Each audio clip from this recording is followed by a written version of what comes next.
crying a little.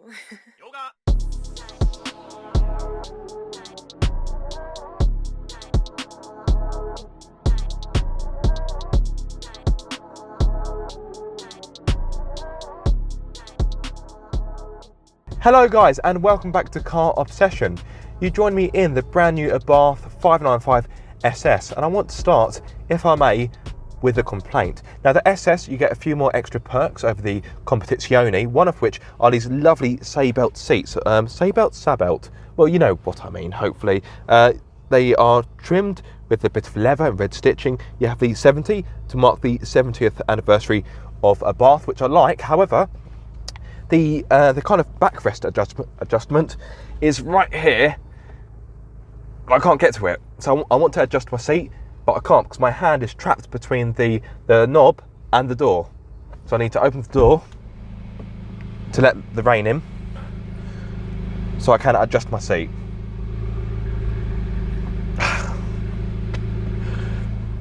Oh, Abarth, so quirky. Right. I have only got this car for about 20 minutes, so this is very much a first drive, a kind of first impression. One thing I do really like, the red seat belts, a bit of black and red. Yes, I like that. So let's go for a drive. Now the SS, it still retains the same 1.4 litre turbocharged petrol engine, which has 180 horsepower with 250 newton meters of torque. If you want that in pound-feet, I will drop a subtitle below. In regard to performance, this engine will get you to 62 miles per hour in just 6.7 seconds, and the top speed is 140. I have a 5-speed manual gearbox at my disposal and a limited slip diff as standard. I believe you don't get that on the Competitzione. Also for the SS, I have the different seats as I've mentioned. You get the 17-inch SuperSport Alloy wheels. You get the Koni dampers for the front and rear, and I believe that is pretty much everything. I may have missed a few bits off. I am filming in a rush. I do have carbon fibre detailing in here, but that is optional. I also have a Beats Hi-Fi, but again, that's optional. Anyway, I really must get going. So, the clutch pedal feels a bit weird, feels a little bit springy. So, as we disembark on this very miserable day, obviously, because of the weather, I can't put any GoPros on the outside, so I do apologise there aren't many angles. Now, first impression, I am sat quite high up and quite upright. It almost feels like I'm in an SUV.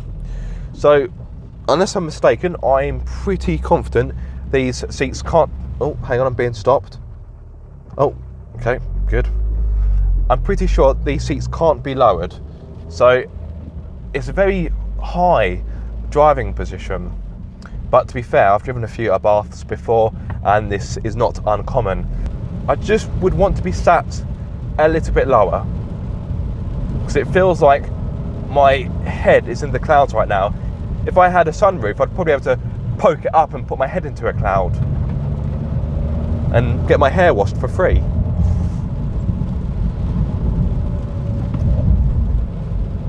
But the throttle response is really nice, especially when you have it in sport mode. The steering gets heavier. Steering feels quite meaty, quite chunky, and I really like that. So apart from the somewhat quirky driving position, oh, and the bumpy ride, oh, let's see what this car is like to drive. Now, I do expect it to be very similar to the Abarth I had earlier this year, although that was the Turismo, not the Competizione. The Turismo is a bit more... Oh, there goes my bags. The Turismo is a bit more designed for comfort, although that still had a pretty firm ride. Right, so I've got the car in sports mode. Oh, one thing I forgot to mention, I don't know how I managed to forget it, I've got the Akrapovic exhaust. Oh, and it is howling behind me as the rain beats down the car. So yes, I get the Akrapovic or Akrapovic, depends on how you want to pronounce it. I get to that exhaust as standard on the SS.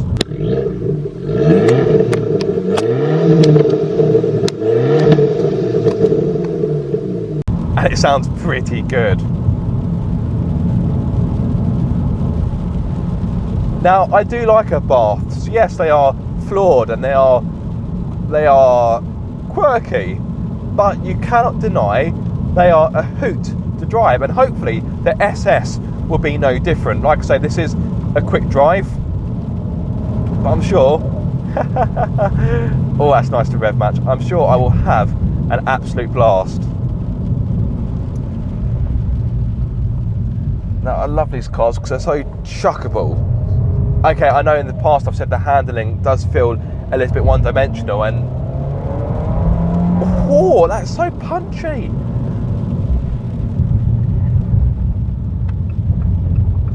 And I've said in the past that the handling isn't the most adjustable, but still, for a car you can just kind of pick up, almost literally pick up and go. This is good fun, it really is. And it's difficult not to drive a 595 with a smile on your face. Yes, they aren't perfect. Yes, they are as practical as a chocolate teapot. But if it's smiles for miles you're looking for, then yeah, this car will definitely be up your street. Woohoo! I feel like I'm on a rally stage. This is great.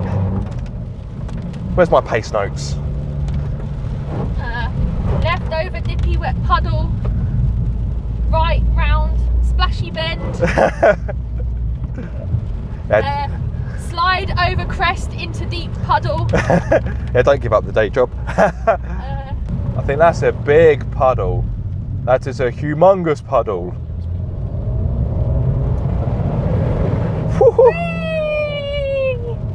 Coming to a dealership near you, the Abarth Arc. Now let's talk about the ride, because as I said earlier, I have driven a few Abarths, and the ride it normally ranges from firm to rock hard. Yeah, the ride, once you get up to speed, it is busy, it is a little bit jiggly, but you know what, for the most part, it's actually not too bad. The pedals are nicely spaced out for rev matching. The gear change is a little bit long, but it's no different to any other Abarth 595 I've driven. And to be fair, it does feel quite mechanical. You can make quick changes, and it feels relatively slick. Working through the gears is actually quite a pleasurable experience, despite me saying the changes are a bit on the long side.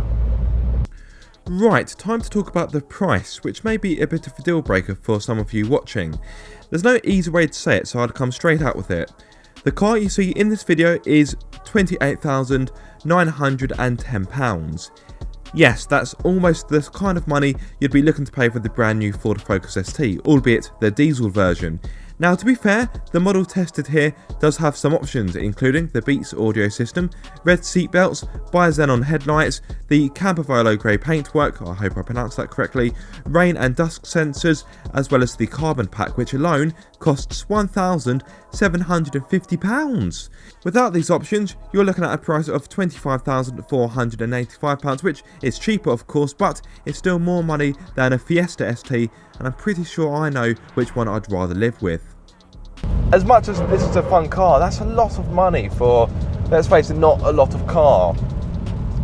And for that price, I'd want the interior just to be a little bit better. That may seem really picky, and some of you may be rolling your eyes at me, but the plastics don't feel that high quality. The buttons, they look like they've come from a car from the early noughties, if I'm going to be really honest and quite harsh.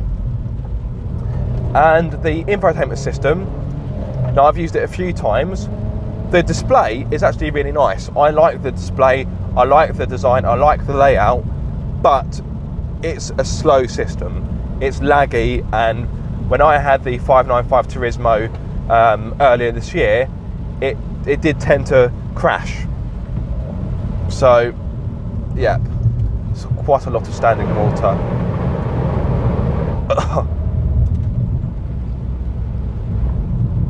Yeah, I don't think you need a hot hatch today. I definitely think you need a boat. See, this is when all those people who won speedboats on Bullseye, this is your time. If you played Bullseye and you won a speedboat, here we are. You now have the chance to use it. This car isn't perfect, but to be fair, I think it is.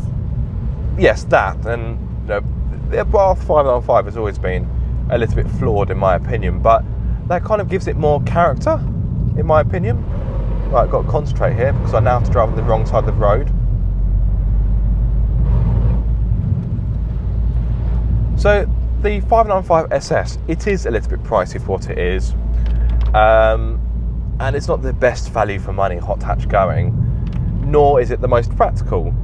But what it makes up for, and I'm sure I've probably said this before when I've driven other Abarths, so if I'm repeating myself, I do apologise, but because this car has got so much character, it does make up for it. Now, if you want a hot hatch that's got bags upon bags of character, then this surely has to be the top of your list. I think it looks great as well. Now, obviously, to the casual observer, they will think this is simply a Fiat 500. But for a proper petrol head, they will know that this is something a little bit special. I love these cars, but for me, this would be more of a holiday romance. Don't get me wrong, I'd love to have one for a short amount of time, but to own one, I don't know. I wouldn't say I'd get bored of it, but I just want something that is, dare I say, a little bit more driver focused and something that's also a bit more practical, says the guy that owns two MX-5s. Right, so time to wrap up my brief drive of the brand new Abarth 595 SS. I think if you're someone who's looking to buy a Competitzione but you want a bit more, then I would definitely recommend the SS because you get a few nice extra perks. You get the limited slip diff, of course, the Koni dampers, front and rear, and of course you get that very fruity exhaust. So I won't lie, this car for what it is not cheap. But if you're looking for a small hot hatch that will make you grin from ear to ear and will feast your ears in a lovely exhaust tone, then you should definitely check out the 595 SS. Before I drown in all of this rainwater, I'm going to thank you so much for watching. If you have enjoyed the video, be sure to like, subscribe and to ring my bell so you get notified every time I make a video. But until the next time, guys, be sure to keep up the car obsession.